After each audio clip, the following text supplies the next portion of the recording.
So we were allowed to go as missionaries in 1985, sent to Brazil, an exciting country.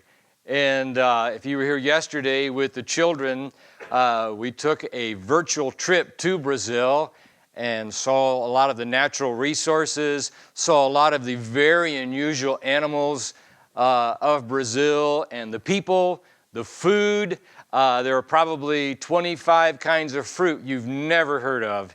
And it's just a great privilege for us to be there serving in Brazil. This morning, what I want to do is to share with you what God has done in giving the church, not only in Brazil, but in South America, phenomenal church growth. And give you some of those principles that has helped the church to grow in ways that was not expected. The theme beginning in 1982 was each one win one, and you're going to learn about that a little bit. As you can see here, the first 70 years of the Church of the Nazarene in South America, we had grown to about 12 districts all over South America. Starting in 1982 with Dr. Louis Bussell arriving in South America as the regional director, there was a great expanse of growth. You can see here in the 10 years after that, the growth in the church, 39 districts were added to South America in the span of 10 years. How in the world did that happen? Well, we're going to explain that in a minute. Also, over those 10 years, in the first 70 years of the mission of the church, you see approximately 10,000 Nazarenes, and thank God for those. But look at the growth in the 10 years after that. We're showing 70,000 members added in 10 years. That's exciting. Now we're going to talk a little bit about this. 883 churches added in 10 years. What happened? We took the lid off of our growth. If you've studied leadership, there's a book called 21 Irrefutable Laws of Leadership. One of those is take the lid off your leadership and allow yourself to grow. What happened in South America was every year, Nazarene Missions would send $250,000 to South America for church growth. Listen carefully. $250,000. It was calculated it took about $50,000 to build a church. Buy the land and construct it about $50,000. Do the math. How many churches did they plan to plant every year? 5. 250,000 divided by 50,000, 5 churches. The missionaries were comfortable with that. Somehow headquarters was comfortable with that. But we took the lid off the growth and we said, we're not going to take that $250,000 and plant churches any longer. That money is not for church planting. We want to decentralize the funds and resources to South America. Let's take that lid off, folks, and let's grow the Church of the Nazarene. In Brazil, the first 4 years, I was the director of Extension Seminary, and we began seminaries by extension. The pastor knows about that. He's in charge of the one here on the district here in Iowa. So we had centers of education where the people that were called into the ministry could study for the ministry in their own location. We decentralized education. Being responsible for the curriculum, I added something very important to the 4 years for a ministerial student. To graduate, you had to plant a church. You had to plant a church. Now, there's something interesting about that in the movement in Brazil as well as South America. While you're in ministerial training, you are in ministry already. It's not education for ministry, it's education in ministry. And so they were involved in church planting. But I would travel around Brazil and I would visit some of these church plants.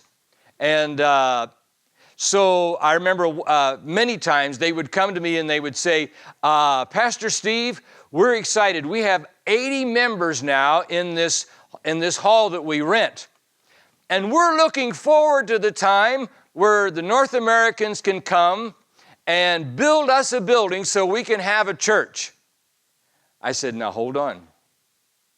I said, you have a church. Are you able to pay the rent on this building? Yes.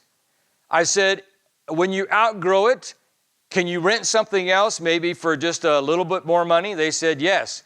I said, there's not money coming from North America. We can't come and build your church. It's all up to you. See, we decentralized the sources and funds for church growth.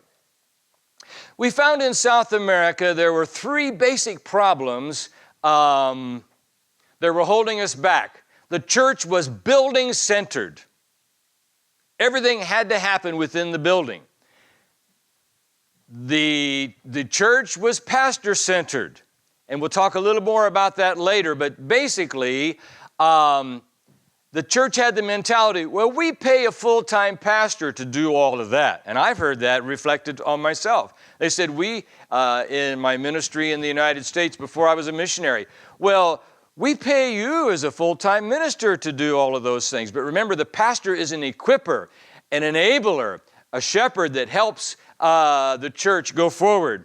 And we saw in South America, it was member-centered.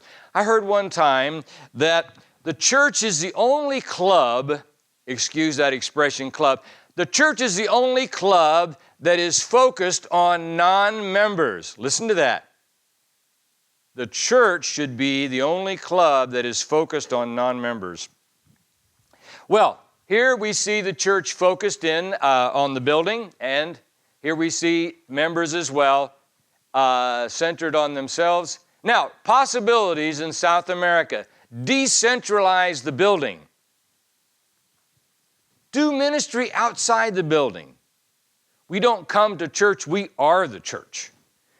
Multiply the pastor's ministry, the pastor to multiply and equip all the believers for ministry, and then multiply believers. So here we see a graphic of the church with a new possibility where the church is equipped to go out and to win. Here we see a family that is equipped not to be member-centered, but to be world-centered, to really reach out like Jesus Christ reaches out. And not pastor-centered where the pastor is hired to do it all, but where the pastor is the equipper for many people on the team to do the work of ministry and build the church.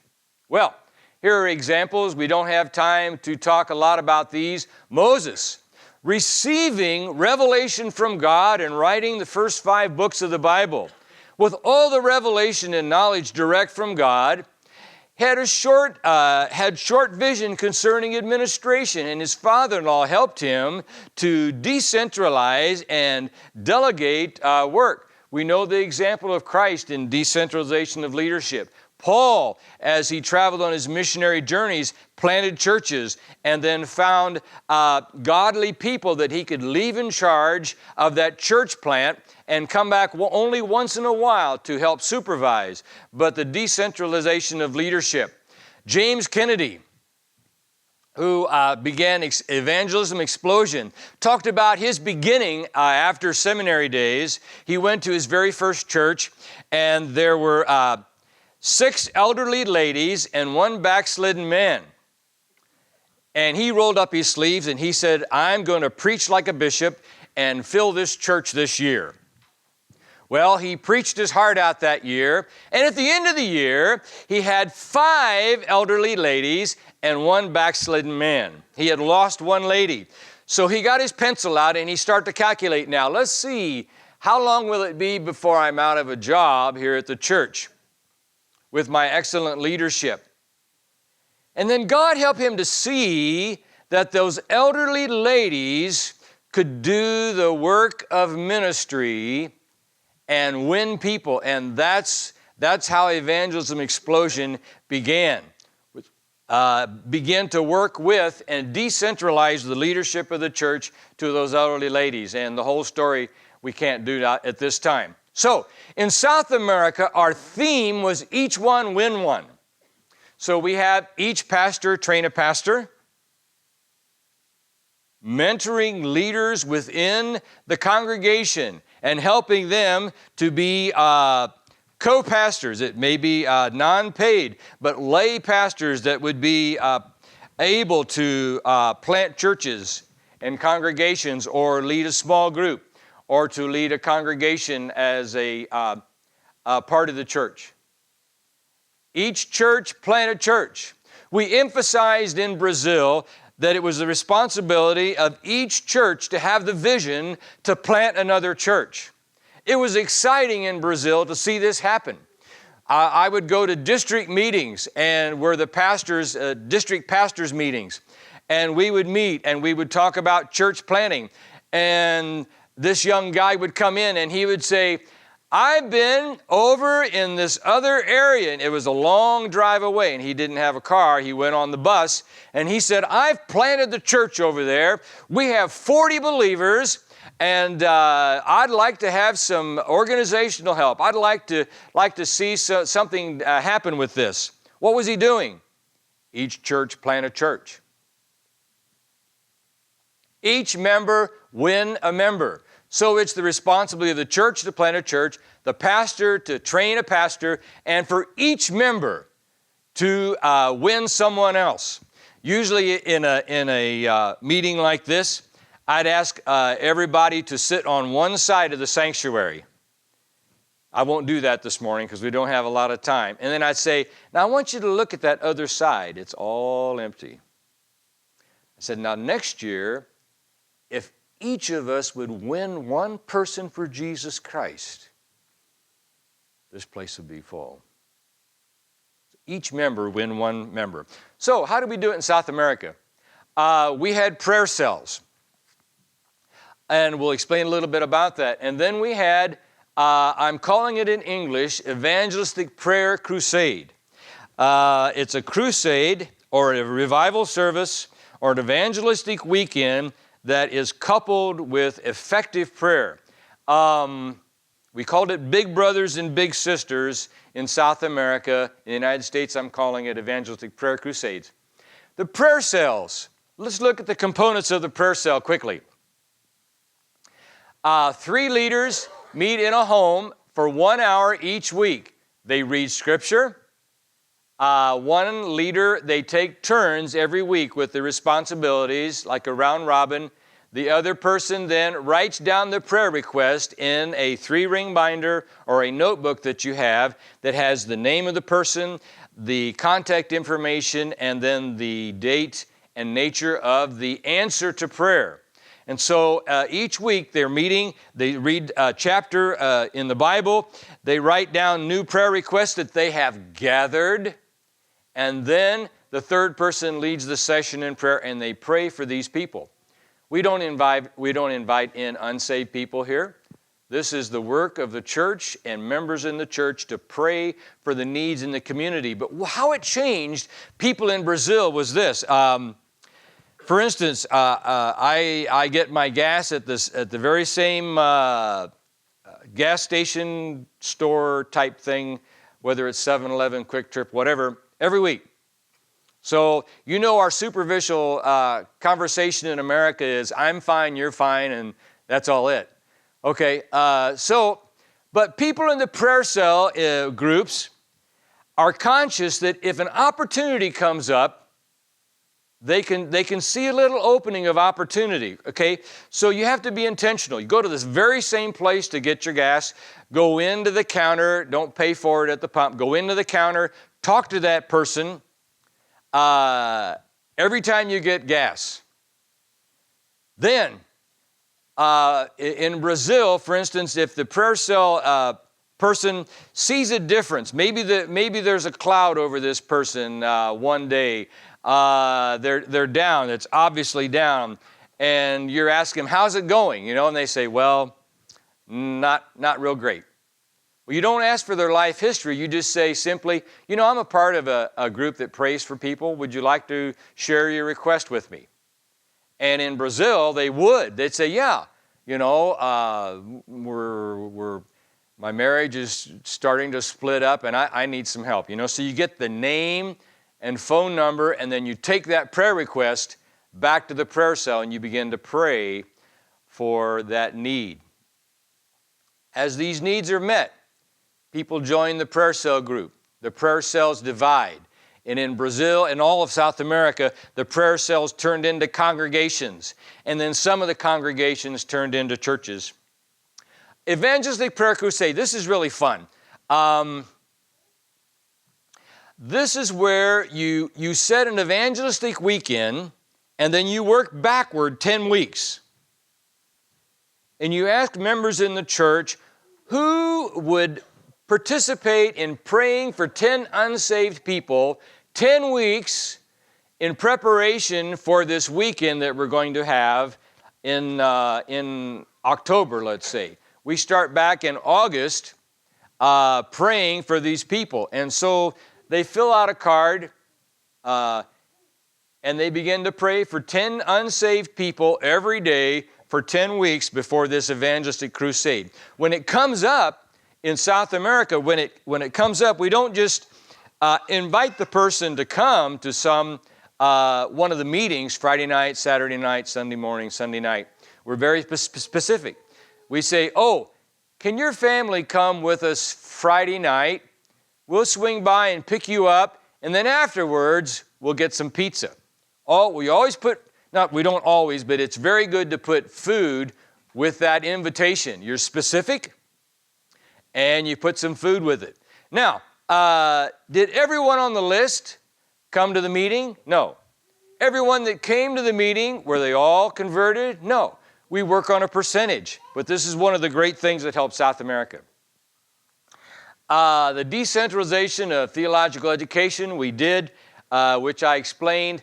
Lay education. We had a 2-year track for lay people that they could study for ministry within the church, and the credit for that was transferable into the 4-year ministerial track. It was an exciting thing that we were able to create and implement in Brazil. Now, in the impact plan, you notice we had prayer cells that divide and grow. And then we had the big brothers, big sisters, we called in South America, where you would pray for 10 people. Let's say we had 40 people praying for 10 people. That's prayer for 400 people. All right, then we want a percentage of those to respond and come to Christ. That is called the law of large numbers, where you sow a lot of seed and you see result on a percentage basis. The law of multiplication would be the prayer cells, where you start small. In Brazil, when I would present this to districts, some of the pastors would say, I'm going to start 15 prayer cells this week. I said, now let's start with 2. And then let's do it right, and then 2 turns into 4, into 8, and 16, and so on. Well, let's look at these 2 laws of evangelism. The law of large numbers. We talked about the evangelistic prayer crusade, and I think you get the idea where you pray. It's 40 members praying for 10 people each, 400. God will respond. I could tell you examples of how churches were revolutionized in South America, but we are going to talk about North America a little bit. Another evangelistic method that works on the law of large numbers is the Jesus Film Project. I was in headquarters when Campus Crusade came to the Church of the Nazarene, and they said, we've been showing the film for 20 years in the world, and we don't have one church to show for it.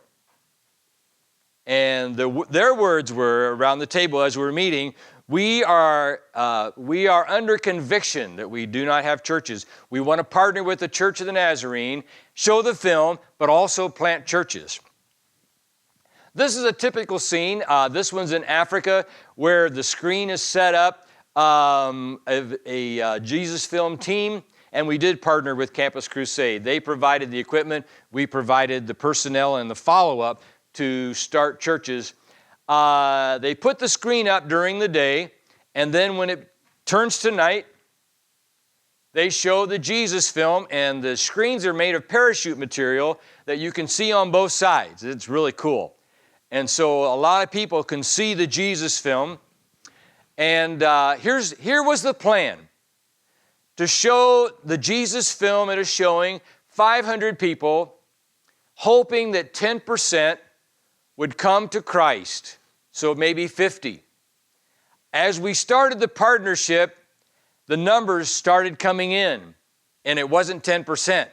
It was 14%, 15%, 16% of those that were seeing the film were coming to Jesus Christ and then being conserved. For instance, the ones that would come to Christ in the showing that night they would get contact information and they would be informed as to where they could start their congregation. And personnel, Nazarene personnel would come from a distance in order to help them start. This is the law of large numbers. You cast the seed out and a certain percentage will come to Christ. One more example of law of large numbers. Phones for You was a program that was introduced using telemarketing to plant or enhance the growth of a church. And I had already planted a church in São Paulo, Brazil, using telephones. And John Hay, the district superintendent of Indianapolis District, he said, "Steve, we have purchased this property. It's phenomenal. We purchased it for $60,000.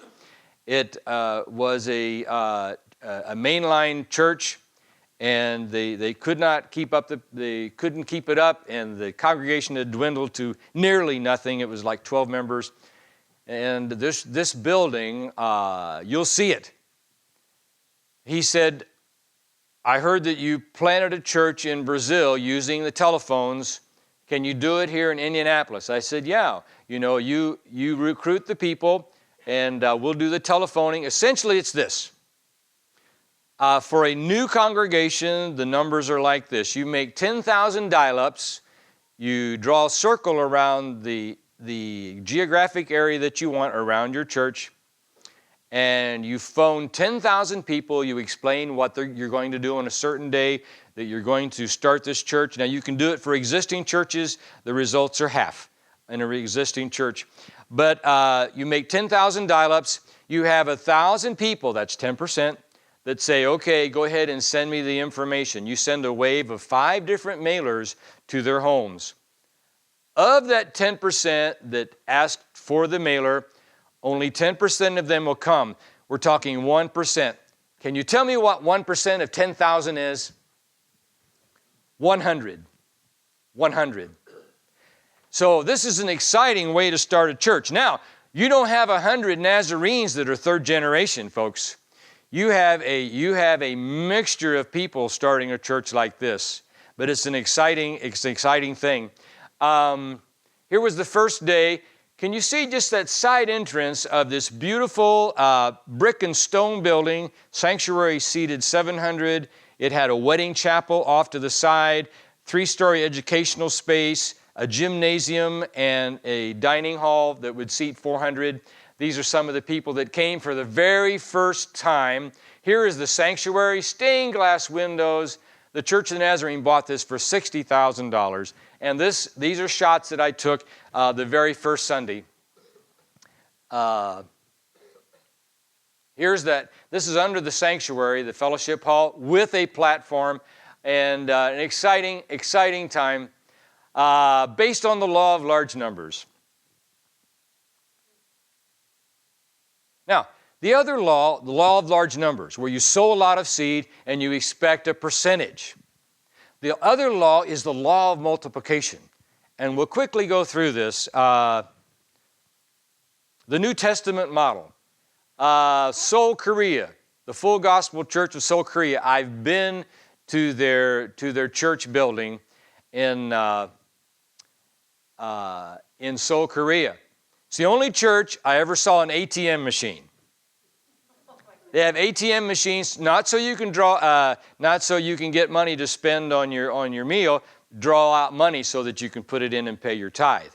And speaking of tithe, they're really serious. They had 2 halls of just these little tithing envelopes, look like these old-fashioned post office box things. You would go to the post office, and that's where you put your tithe in. Really cool.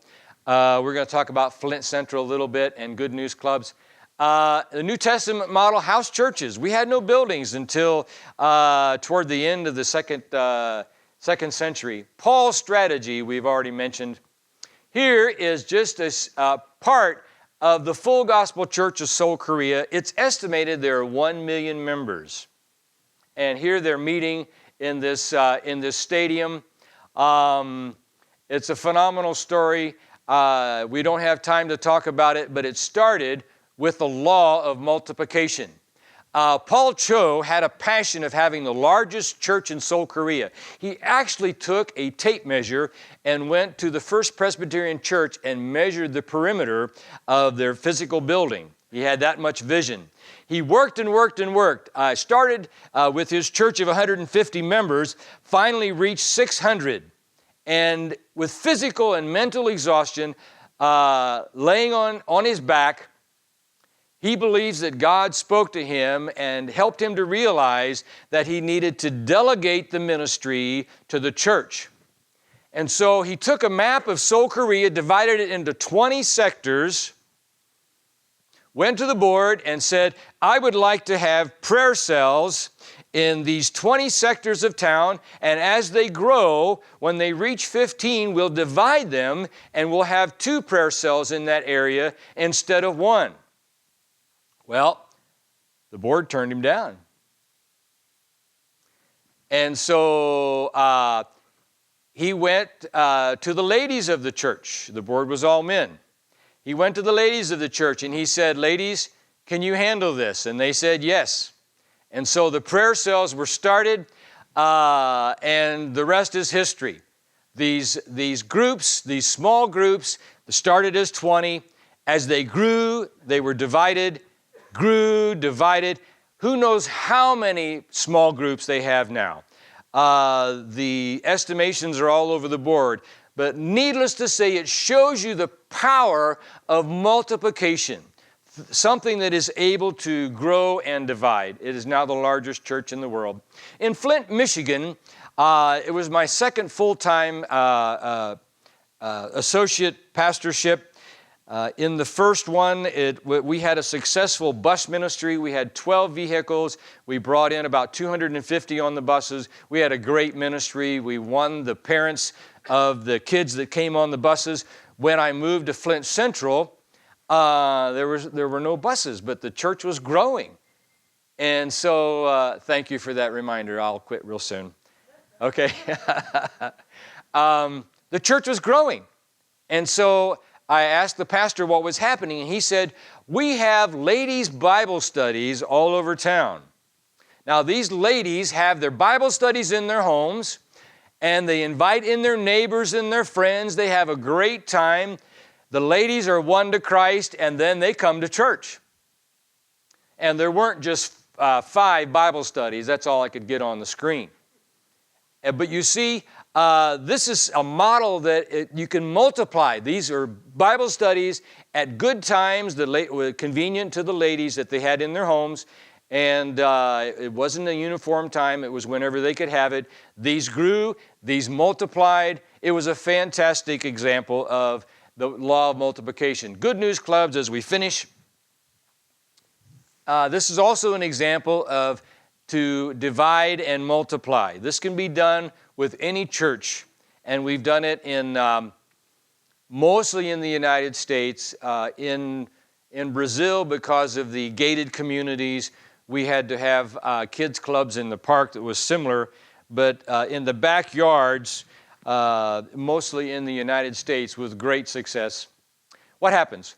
What can the church do through families in the church? Okay, each family can represent the tip of an iceberg. Wherever your families live in the community. What can kids do in the summer? Well, sometimes it's like that. It's a little boring. They're not sure what to do. And they may hang around the house and complain, I don't know, whatever, or watch too much TV. Okay, what can they do? Well, here's the solution. Good News Clubs. What are they? You ask families in the church that have school-age kids. That's an important component. Families in the church with school-age kids, 4 to 12, grade school that is, not junior high and high school. Sorry, teens. So kids, here's one of our church families that lives in this neighborhood, okay? Our objective is to win the neighborhood over the summer with the Good News Clubs. How does it happen? Okay, what's needed for the Good News Club?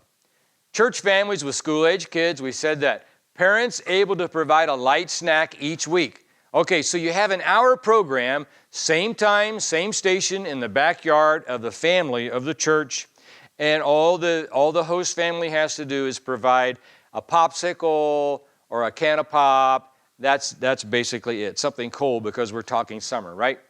You have to have a backyard.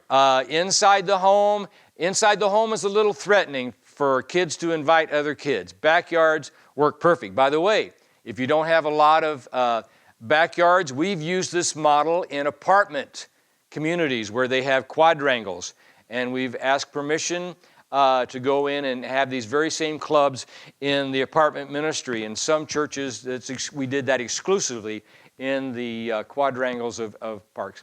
Okay, weekly time throughout the summer. You ask your teenagers to help do the puppets and the songs and the games with the kids. And so we had, in each of these settings, we had some teenagers that would help us throughout the summer do this on a volunteer basis. What do?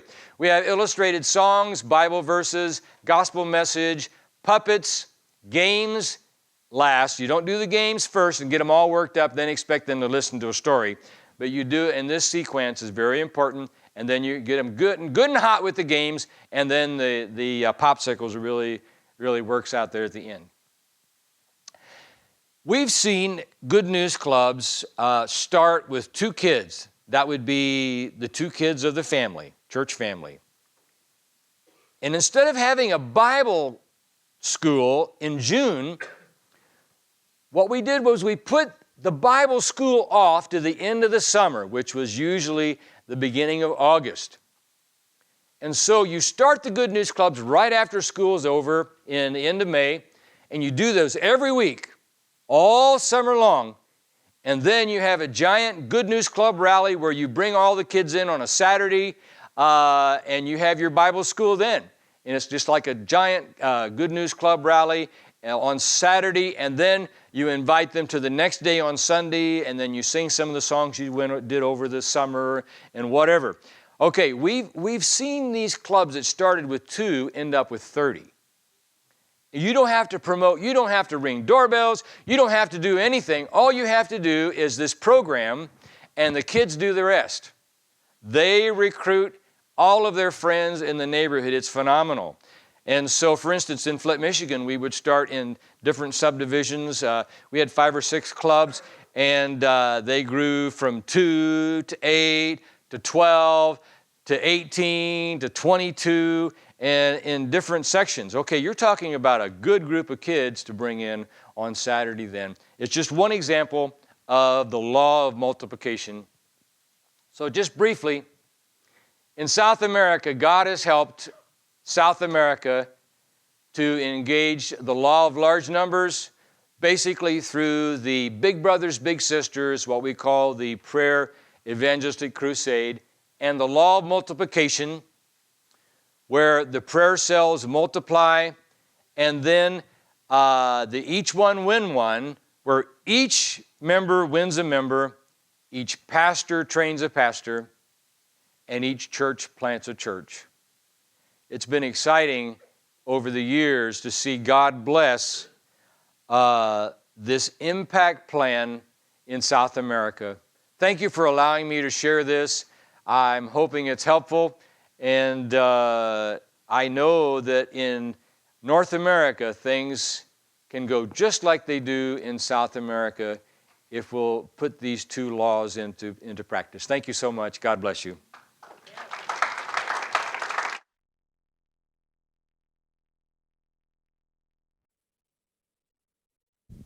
Thank you, Brother Steve, for that challenge and that report. It's exciting to be a part of that, isn't it? And the reason that it works in various places is because it transcends all cultures, because it's biblical principles. It's the way God has created us to operate. And so as we learn to adapt these principles into our lives, we can see God work as He has elsewhere in the world.